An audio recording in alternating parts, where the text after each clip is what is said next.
Ang paggawa ng FRP boat ay nagsisimula sa pagbuo ng isang mold o hulmahan na ginagawa sa pamamagitan ng plug o ang isang orihinal na pattern ng bangka na nais na maging anyo. Ang isang plug ay maaaring isang lumang kahoy na bangka na inayos gamit ang body filler o maaari ding bumuo ng bago kahit yari lamang sa plywood. Kahit hindi matibay, basta ang mahalaga ay may maayos at makinis itong surface o ibabaw. Pagkatapos ay kailangang i-wax ng ilang beses. Mas maganda kung mawawax ng nasa 7 layers. Kasunod nito ang buffing na dapat gawin pagkatapos ng 5 hanggang 10 minuto ng bawat paglalagay ng wax. Ang pamamaraang ito ay ginagawa ng paulit-ulit hanggang sa makuha ang ninanais na kintab na texture ng ibabaw ng plug. Ang kasunod na hakbang ay ang paglalagay na ng gel coat. Sa pagtitimpla, sa humigit kumulang 1 kilo ng gel coat, hahaluan ito ng hindi bababa sa 3% na hardener. Sa paglalagay ng gel coat, maaaring gumamit ng mechanical na gel coater, roller sa pintura, brush, at spray gun na ginagamitan ng air compressor. Ang dami ng gel coat na inilalapat sa molde ay hindi dapat bababa sa 700 gramo bawat metro kwadrado para sa katumbas na kapal na 0.16 pulgada. Ang unang patong ay dapat na mas makapal kaysa sa pangalawang patong. Kung hindi, ang pinatuyong manipis na patong ay maaaring mahila ng ikalawang patong. Mauuwi ito sa tinatawag na alligator skin, isang wrinkling texture ng gel coat na kahawig ng balat ng alligator. Ang depektong ito ay dahil sa manipis na paglalagay ng gel coat sa unang patong. Sa paglalapat ng gel coat, siguraduhin tuyong-tuyo na ang first coating, bago ang pangalawa, ganun din sa mga susunod. Habang naghihintay na matuyo ang gel coat, gawin ang fiberglass reinforcements. Alamin ang lapad ng ibabaw ng plug para sa mats at pagputol o paghugis ng mga reinforcement na kahoy. Para sa karaniwang 10 to 20 footer boat, ang unang layer ng fiberglass reinforcement ay chopped strand mat o CSM 300. Sinusundan ng CSM 450, wove and roving WR 600, isa pang CSM 450 at core mat 3000 para sa mas matibay. Ayusin ang mga inihandang banig o reinforcements ng hiwalay at ng naaayon upang maiwasan ang maghalo-halo. Pagkatapos nito ay lamination na o ang paglalatag ng fiber matting sa pamamagitan ng resin. Ang ordinaryong kapal ng molde ay karaniwang nasa 4 na layers lamang. Mas malaking bangka, mas maraming layers. Mold preparation. Lamination. Ang lamination ang pinakamahalagang proseso. Ang unang layer layup o fiberglass reinforcement CSM 300 ay maaari na ngayong ilapat na may premixed resin bilang matrix. Muli, gamit ang brush ng pintura, ilapat ang kataman-tamang dami ng resin na may halong 1 to 3% hardener. Depende sa temperatura ng atmosfera. Kung mas mababa ang temperatura sa lugar ng gawaan, mas mataas hanggang 3% ang idagdag na hardener. Dahil ito ang unang layer, iwasan ang pagbula sa pagitan ng gel coat at CSM 300 dahil hindi ito magiging matatag. Ang bula ay maingat na alisin gamit ang bakal o aluminum rollers. Ang pangalawang layer ay CSM 450 na ilalapat pagkatapos ng ilang minuto ng curing time sa unang layer. Gawin ito sa parehong proseso ng paglalaminate sa una, maliban sa ikatlo at ika-4 na layer na maaaring gawin ng sabay-sabay dahil ang ikatlong layer ay WR600 na mas makapal at mahirap na umayon sa mga sulok at paikot-ikot na parte. Ang ika-4 na layer ay CSM 450. Dapat gawing matatag ang ikatlo at ika-4 na layers. Siguraduhing sumisipsip sila ng sapat na resin.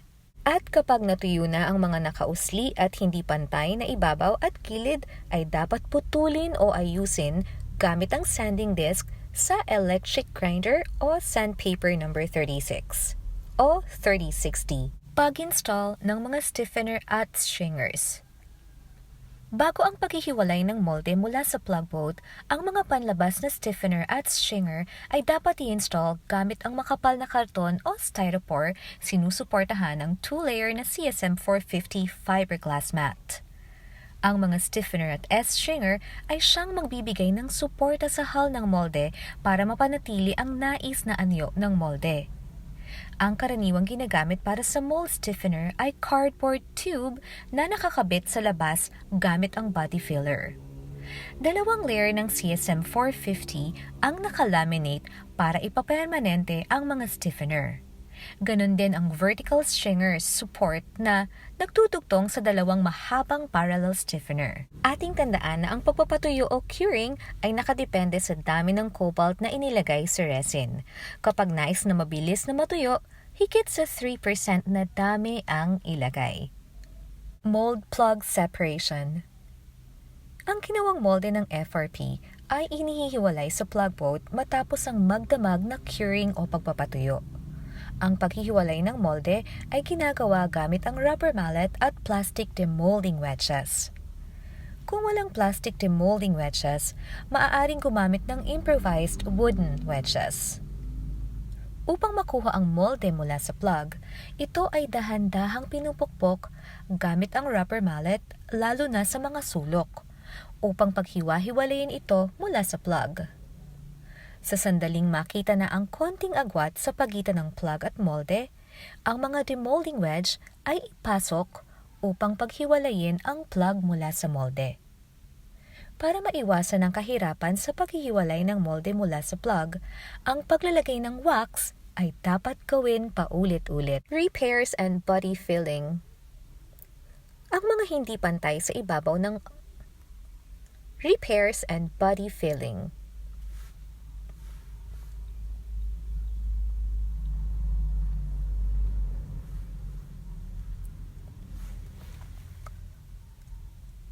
Repairs and body filling. Ang mga hindi pantay na ibabaw at mga body filler na na-stuck sa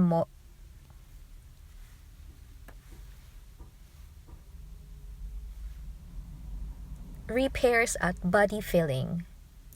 Ang mga hindi pantay na ibabaw at mga body filler na na-stuck sa molde ay dapat lihahin ng sandpaper number 36 o 3060.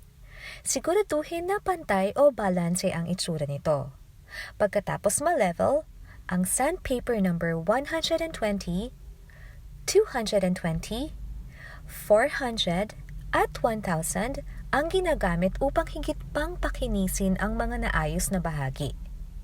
Tandaan na ang lahat ng na-repair na mga spot o parts ay dapat makinis at siguraduhin na sapat ang wax bago gamitin para sa produksyon. Karaniwan ang kulay ng molde orange o black.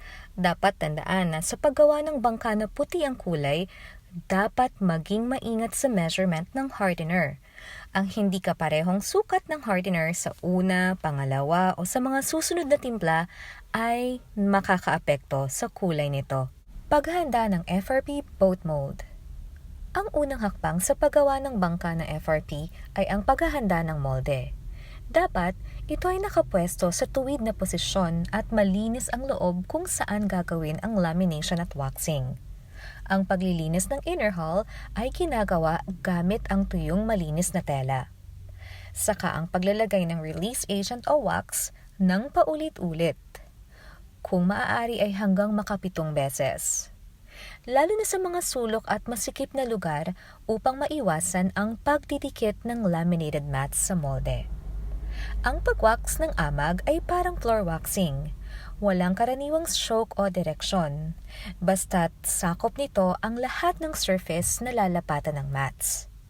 Ang wax ay lilikha ng isang manipis at makinis na layer sa ibabaw ng waxed area.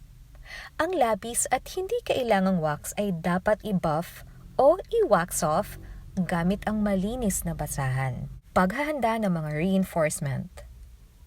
Pagkatapos ihanda ang molde, ihanda ang fiberglass reinforcements, gel coat at resin mixture. Sa una, kalkulahin ang ilalaminate na bahagi ng molde upang makuha ang eksaktong dami ng resin, mats at gel coat.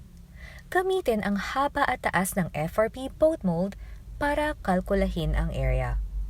Dahil ang FRP boat keel o kasko ay dapat na doblehin sa bawat layup, ang pagputol ng haba ng fiberglass reinforcements ay dapat sa isang paraan na kapag inilatag mo ang reinforcement sa gilid ng starboard, ito ay hanggang ibabang layer at umaabot hanggang sa hindi bababa sa 5 pulgada mula sa kilya hanggang sa port side.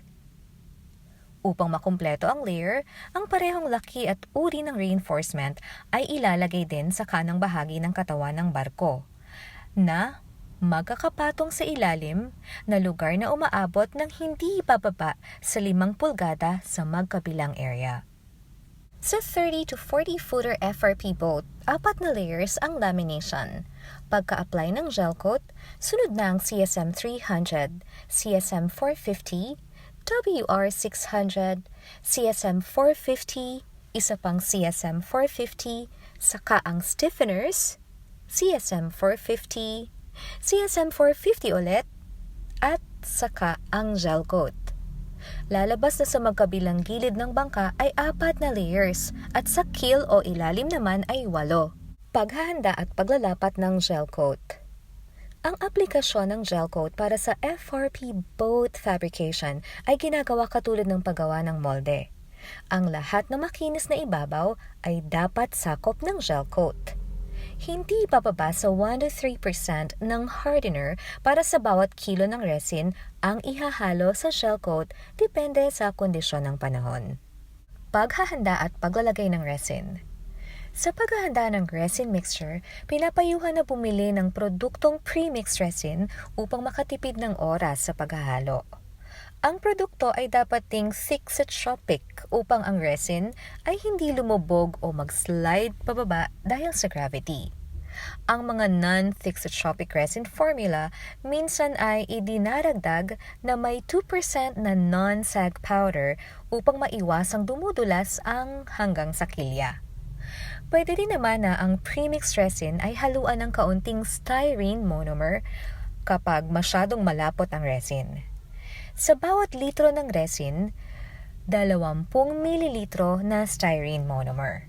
Ang pinaghalong premixed resin ay hindi na nangangailangan ng chemical dilution maliban sa pagdaragdag ng mga hardener o catalyst. Sa 1 kilo ng pinaghalong resin, 1 hanggang 3% naman ang hardener. Depende sa kondisyon ng panahon. Kapag medyo mainit, kahit mababa sa 3% ang hardener. At kapag ang resin na ginamit naman ay hindi pre-mixed, 2% stop sag powder o 20.7% cobalt accelerator ang idinaragdag hanggang sa makuha ang tamang timpla.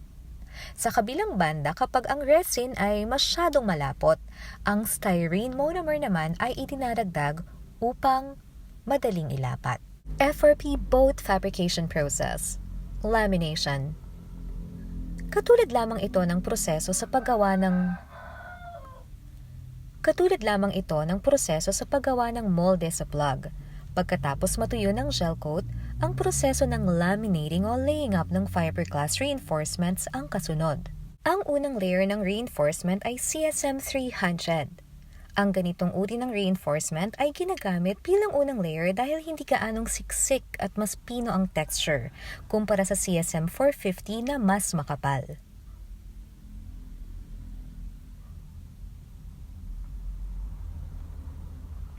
Ang CSM 300 ay madaling sumisipsip ng resin at madaling umayon sa hugis ng molde. Ang lahat ng surface na may gel coat ay dapat nasakop ng fiberglass reinforcements. Nadodoble ang kilya o ilalim na bahagi ng barko ng hanggang sa 5 pulgada. Ang resin ay inilalapat sa fiberglass reinforcement gamit ang paintbrush o paint rollers. Ang layup ng CSM 300 ay ang pinakamahalagang bahagi ng proseso ng lamination dahil ang anumang error ay magreresulta sa pagkasira ng panlabas na bahagi ng produkto. Ang mga bula ay dapat alisin sa pamamagitan ng aluminum roller. Ang body system sa lamination ay isang magandang kasanayan kung saan ang isa ay siyang taga-alis ng bula pagkatapos na maglagay ng resin sa fiber mat. Ang pangalawang layer ay CSM 450. Ilalaminate pagkatapos matuyo ang unang layer. Ganito rin ang proseso sa mga susunod na layers hanggang sa aplikasyon muli ng gel coat. Katulad ng ginawa sa molde, 4 na layers ang lamination. Pagka-apply ng gel coat, sunod na ang CSM 300, CSM 450, WR 600, CSM 450, isa pang CSM 450, saka ang stiffeners, CSM 450, CSM 450 ulit, saka ang gel coat. Lalabas din na sa magkabilang gilid ng bangka ay 4 na layers at sa keel o ilalim naman ay 8. Paghahanda at pag-install ng mga stiffeners at stringers.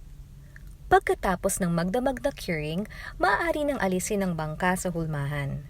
Ang pagliliha ng mga protrusions katulad ng malalim na hibla ng mga gilid ay dapat gawin gamit ang papel de liha na may grit na 36, bago o pagkatapos alisin ang produkto sa hulmahan. Maaaring gamitin ang mga polyurethane foams na precast na FRP o PVC at iba pa bilang mga stiffeners at stringer. Magkapareho lang ang proseso ng paggawa ng FRP stiffeners at stringers ng FRP mold at FRP boats. Bago ang paglalagay ng stiffeners at stringers mold, ay dapat linisin at kumpunihin kung may sira. Mga displacement chambers. Ang mga displacement chamber ay matatagpuan sa magkabilang dulo ng mga FRP boat na puno ng PU foam o walang laman na plastic na bote at iba pa. Ang mga likidong polyurethane kapag pinaghalo ay agad na nagpo-pop up hanggang sa tumigas.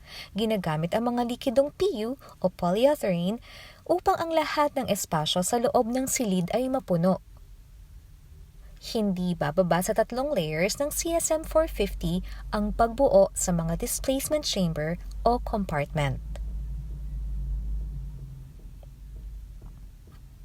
Siguraduhin na ang lahat ng mga kilid, mga dugtong at mga sulok ay selyado gamit ang mga layers ng CSM 450 mat upang maiwasan ang pagpasok ng tubig.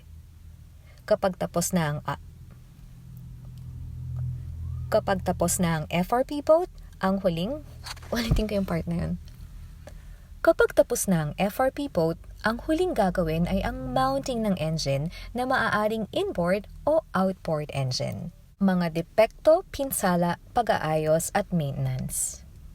Ang fiberglass reinforced plastics na ngayon ang pinakapopular na materyales sa paggawa ng halos anumang uri ng bangka. Pangunahing bentahe kasi ng mga materyales na ito ay ang tibay ngunit magaan sa timbang. Ganun pa man, hindi pa rin maiiwasang ang isang FRP boat hull ay aksidenteng masira. Pero kahit na nga mangyari ang pinsala, ang FRP ay maaaring makumpuni. Ang mga materyales para sa isang karaniwang pag-aayos ay abot kaya at hindi kinakailangang magkaroon ng isang espesyal na kit ng mga tool. Ang mga pangunahing kasanayang kinakailangan ay simple at madaling matutunan.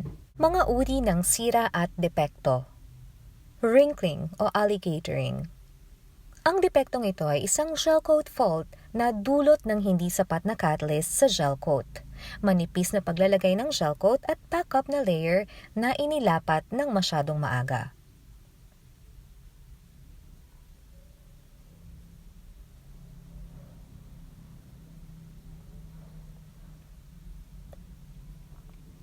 Fiber pattern.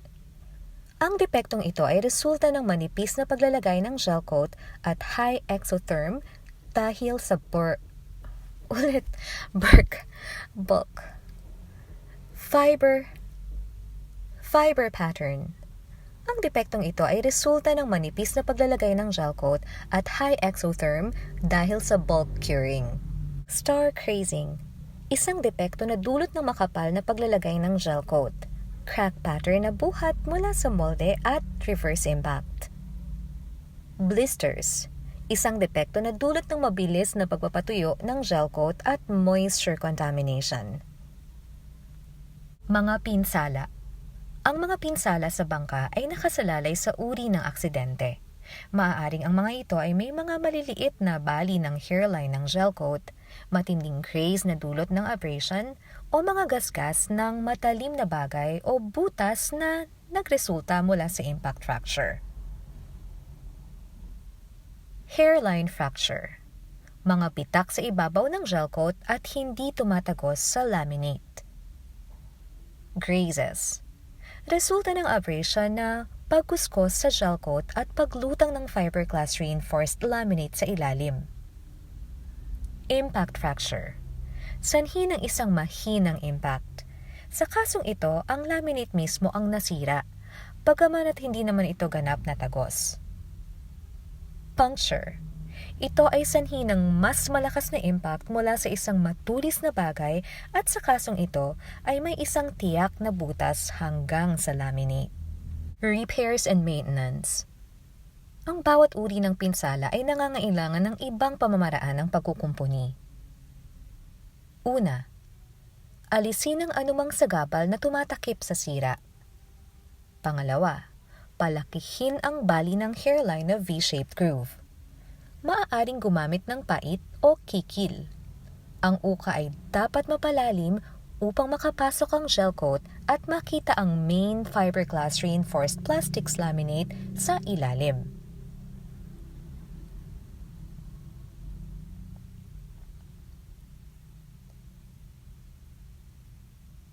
Pangatlo, ihanda ang katamang-tamang dami ng resin. Filled resin ang pinakamahusay na gamitin para sa ganitong uri ng pagkukumpuni. Kung hindi available ang filled resin, maaari ang general purpose resin na hinaluan ng non-sag powder. Pagkatapos ay ilagay ito sa uka, hanggang sa matabunan ang butas at hayaan lamang na matuyo. Pang-apat, kapag natuyo at matigas na ito, sa pamamagitan ng 320 grit wet and dry abrasive at basang rubber block, kuskusin ang bahagya sa isang direksyon lamang upang maiwasang magasgas ang paligid ng inaayos. Ang masyadong pagkuskos pababa ay maaaring magresulta sa pagkagasgas sa orihinal na gel coat sa palibot ng inaayos. Maalis at mailantad ang glass reinforced main laminate sa ilalim.